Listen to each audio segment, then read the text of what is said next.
Salut à tous, je m'appelle Antoine Caron et je suis heureux de vous accueillir sur cette chaîne dédiée à la pêche. Ici, je partage des astuces sur la pêche, le choix des appâts et des leurres, et j'aide également les débutants. Abonnez-vous pour rester toujours au courant. Et maintenant, passons au sujet du jour. Bonjour à tous.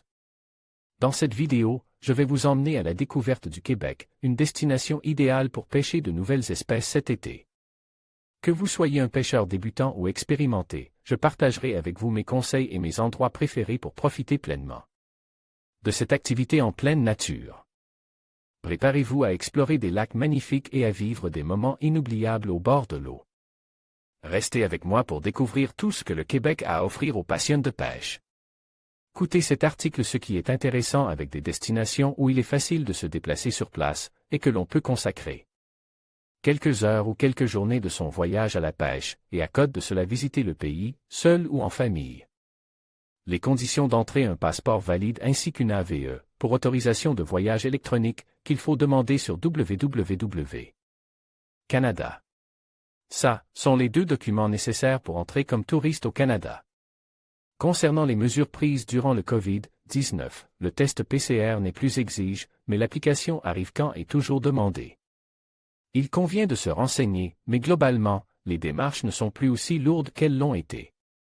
La langue, beaucoup de pêcheurs n'osent pas voyager à cause de la barrière de la langue. Ici, il n'y a aucune crainte à avoir, le français est la langue officielle de la province, il reste juste à se familiariser avec elle. Accent, qui peut être déstabilisant au début, surtout dans certaines régions. L'accès les principales villes du Québec, Montréal et Québec, sont desservis par des vols directs depuis plusieurs aéroports français. C'est une bonne chose pour arriver vite à destination, sans multiplier les escales. De plus, le vol dure 6 à 7 heures, ce qui rend cette destination facile d'accès. Le budget, au niveau du budget, la destination est malheureusement moins bon marche qu'avant l'apparition du Covid. Les prix des billets d'avion, des locations automobiles et des hébergements ont fortement augmenté, mais restent globalement similaires à ce qui se pratique en France. Le cours du dollar canadien est lui aussi à la hausse, ce qui n'arrange pas la situation, il y a quand même la possibilité de faire un beau voyage pour un budget correct. Le permis de pêche. Pour se procurer un permis de pêche, il suffit d'aller dans un magasin de pêche ou une grande surface proposant un rayon pêche, comme les enseignes Canadian Tire, Sail ou Walmart, par exemple. Attention, il faudra choisir le permis pour les non-résidents, qui vaut environ 86 $ pour une année. Il est aussi possible de prendre des permis valides 1, 3 ou 7 jours, suivant la fréquence des sorties pêche que vous envisagez. Quand y aller?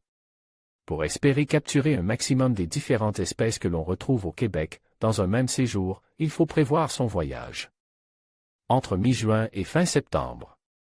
Ainsi vous pourrez profiter d'avoir toutes les espèces ouvertes à la pêche. Les 2 dernières semaines d'août ainsi que les 2 premières de septembre me paraissent les plus favorables en ce qui concerne l'activité des poissons. En conclusion, le Québec se présente comme une destination idéale pour ceux qui souhaitent découvrir de nouvelles espèces de poissons cet été.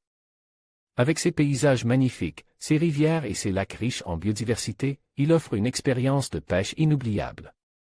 Que vous soyez novice ou pêcheur expérimenté, vous trouverez ici des opportunités adaptées à tous les niveaux. N'hésitez pas à planifier votre prochaine aventure et à explorer les trésors aquatiques que cette belle province a à offrir. Bonne pêche et à bientôt au Québec.